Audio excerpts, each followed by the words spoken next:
Hey everyone, welcome. Dominic here with Smart Catholics, and today we are joined by Pedro Gabriel from Portugal. Welcome, Pedro. How are you? Thank you. I'm very glad to be here.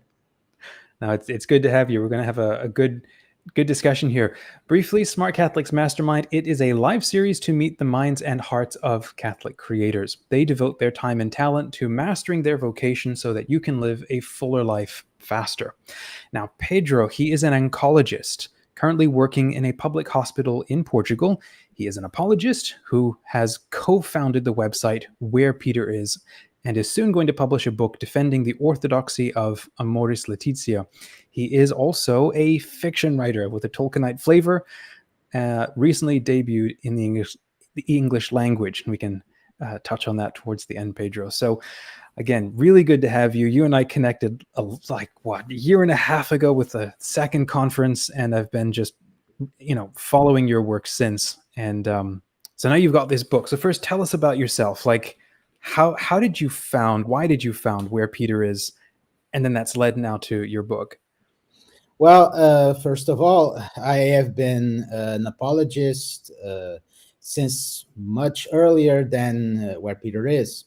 I became a Catholic, not a lukewarm Catholic, but I've been more serious about my faith thanks to the writings of Pope Benedict XVI. As I was studying him, I was fascinated by the depth of his thought, but I also noticed that many people were maligning Pope Benedict XVI. There was media cabal against Benedict, trying to portray him as something he was not. Mm-hmm. So I founded a blog in Portuguese to try to defend Benedict XVI. Afterwards, when Benedict resigned, then Francis came along, and I noticed that the situation was exactly the same. There was media that was trying to portray him in the worst possible light, but this time the media was not secular. The media was precisely the Catholic media that had helped me so much during the time of Benedict. So I could not rely on that media anymore to defend the Pope.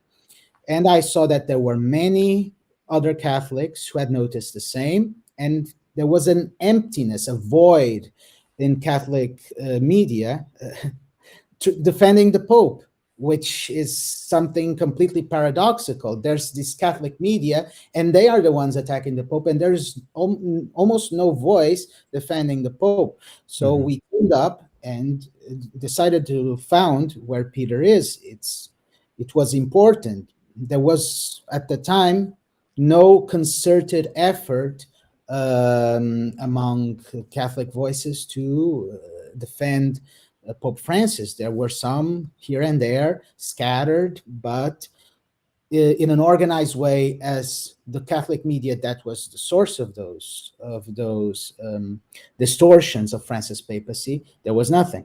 So it was necessary, and I'm very glad to have started this project.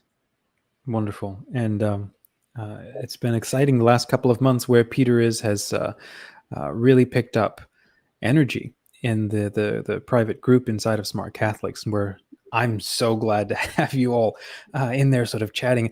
So you've been working on this book you mentioned a couple of years now. Tell us about it, and what was the idea for that one? Well, just like there was a media effort to distort Francis's papacy, there was an equivalent. One of the ways they did this was precisely by attacking Amoris Laetitia. In fact, before Amoris Laetitia, people were concerned about Pope Francis. They could say that some of his teachings might veer into a liberal part, but they never had found something that they could actually pin on him and say, oh, this is heterodox, no, this is heretical or whatnot. With Amoris Laetitia, they found this outlet, and from there on, the arguments against Amoris Laetitia, against the orthodoxy of Amoris Laetitia, started to spread as those people started to read several papal documents or traditional documents from the history of the church, finding contradictions, and from that point onward, Amoris Laetitia was considered a erroneous document. So just like there was a need to address the distortions against Pope Francis's papacy, there was now a need to address the many distortions of Amoris Laetitia, especially because these distortions of Amoris Laetitia give rise to an idea that the document says things that it doesn't actually say. It is not. It is not vindication of divorce. It is not telling people, "Oh, you can sin or whatever you want." It's not that. But the way it has been commented, it has been like that, and there was again a void of voices speaking in favor or defending Amoris Laetitia, addressing these arguments. So since where Peter is, of course, in the beginning, most of our articles were about Amoris Laetitia, and I contributed some. So I decided to take some of those articles that I have already written and start addressing in a systematic way all the arguments against Amoris Laetitia. Does it contradict Familiaris Consortio from John Paul II? Does it contradict Veritatis Splendor? Does it contradict Trent? Does it contradict anything? So I have firstly tried to understand what Amoris Laetitia actually says, and from that point onward, does this contradict tradition in here, this aspect, in this aspect, and this aspect? Is it a legitimate development or not? Mm-hmm. Beautiful. And it has taken the even though the articles from where Peter is were since the beginning of the website, the book itself started. I started writing it and compiling it in 2019, and since then it has been polished and repolished, and now it's ready to come out. No, great. What do you see as, what would you hope would be the best sort of repercussion or result from putting this book out there? Well, the best repercussion would be that, first of all, people who might be experiencing a crisis of faith in the church, in the magisterium, might understand that that they now will find reasons to understand that their perception that this Amoris Laetitia is heterodox, that perception is incorrect. Mm-hmm. It is possible to reconcile Amoris Laetitia with tradition. It is possible to reconcile Amoris Laetitia as it is, because there was, in the beginning, there were many apologists that were trying to defend Amoris Laetitia, reconciling it with tradition by saying that Amoris Laetitia did not say what it actually says. They were trying to say, oh, nothing changed. No, there was a change. There was a change in church discipline regarding the Eucharist. And that's why most of those explanations did not pick up, because people could read the document itself and see, no, the document does not. It is not true that the document does not change the Eucharistic discipline, but does it change doctrine? That's where the efforts to explain it kind of falters, and that's where I try to come in. And I hope that by doing so, that I will provide some solace for the people who might be struggling with this. Mm-hmm. And also, it will hopefully serve as kind of a manual of arguments, so that people who might be debating online might find ways to counteract the arguments against Amoris Laetitia, so that this disinformation will not keep spreading, that the confusion, that these distortions of Amoris Laetitia, this confusion will stop spreading. Mm-hmm. And yeah, that, I think you've almost answered my next question, which was, you mentioned it's constructed in a very systematic way. So how do you hope people will use this book? Is it one, you read through it, good, okay, I've now reconciled my crisis of faith and now I can shelve it? Or do you see it being something that people take their time with? What did you have in mind? Well, I hope that people might take their time with it, because it might also spring them into a new understanding of tradition and magisterium, to be able, especially, to give Pope Francis a chance to be able to charitably start reading him as he is. I admit that in the beginning, remember, I also trusted those Catholic media, those Catholic commentators. In the beginning, in the beginning of Francis' papacy, I would start reading him with a sense of dread. What am I going to find here? Probably some error. And then I would read him and say, oh, okay, then there's nothing bad here, okay? But I hope that it's also a sense of mental constraint. People are suspicious of Pope Francis, and nowadays they don't give him the charitable reading. They are more willing to believe those who malign him day and night. And I hope that this will open doors for their hearts, indeed. But it is also true that it was written in a systematic way, so as to people would know what to consult, where are the answers to their questions. Basically, it has four sections. In the first section, it's more of an introduction of what's it at stake, namely what's the degree of magisterial authority of Amoris Laetitia, and why saying that Amoris Laetitia is not a magisterial document or is erroneous will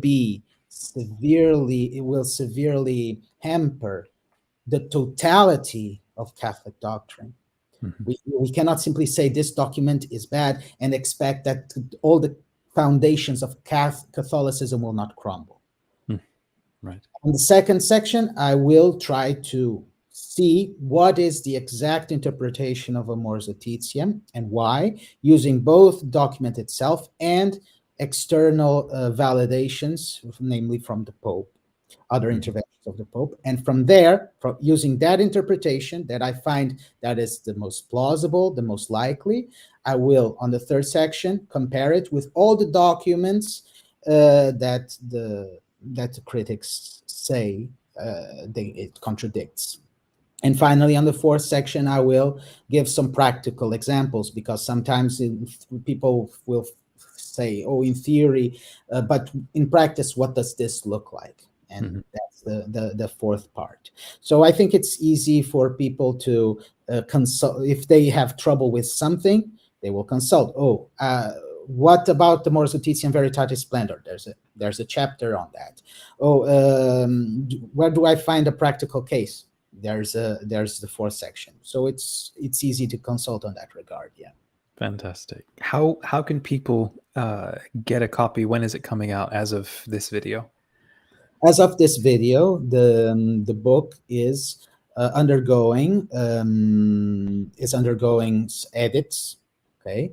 Um, there's a lot. Now that I've published two books, both in fiction and nonfiction, I see there's lots of work in the background.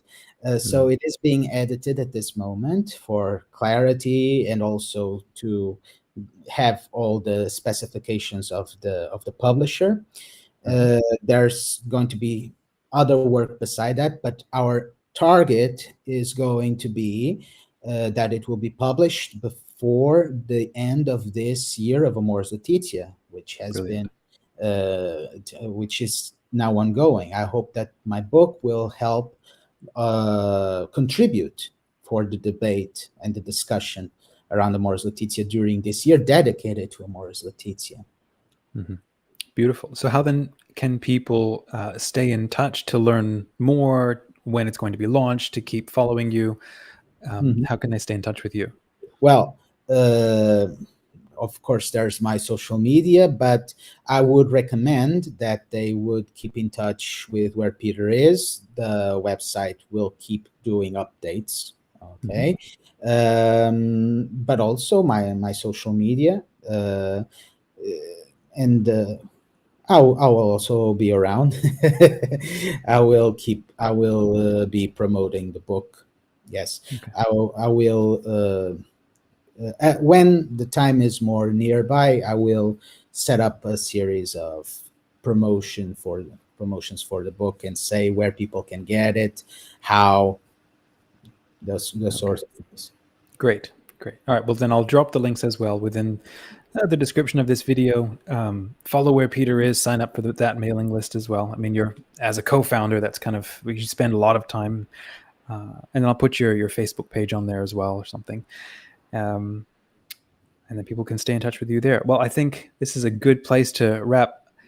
It would be wonderful to have a much longer conversation.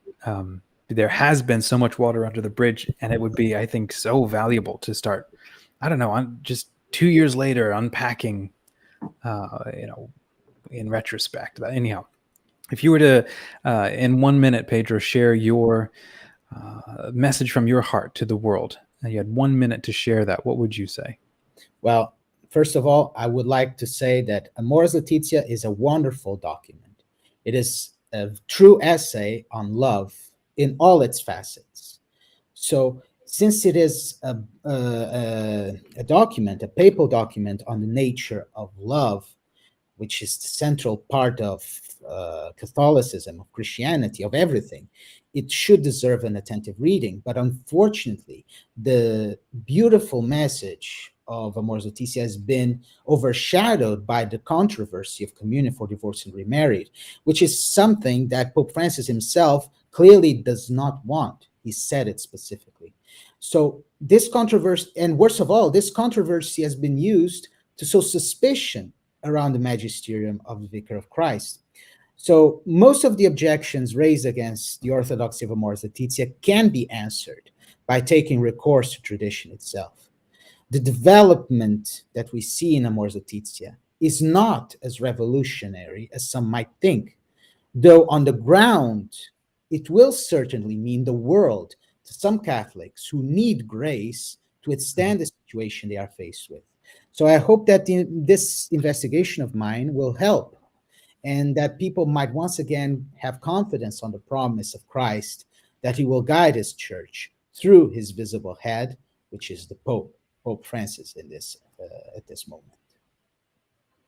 Beautiful. Thank you, Pedro. And thanks to everybody who was watching. We got a comment from Mike who said, Pedro, you are my hero, and an agreement from someone else. So good for you, Pedro. And so this was an episode of Smart Catholics Mastermind. Thanks for those who watched it live. And then if you caught the replay, please share it with your one friend that you think would enjoy this. And then come and regroup with us in the free Catholic community on smartcatholics.com. We are free of trolls and ads and toxicity.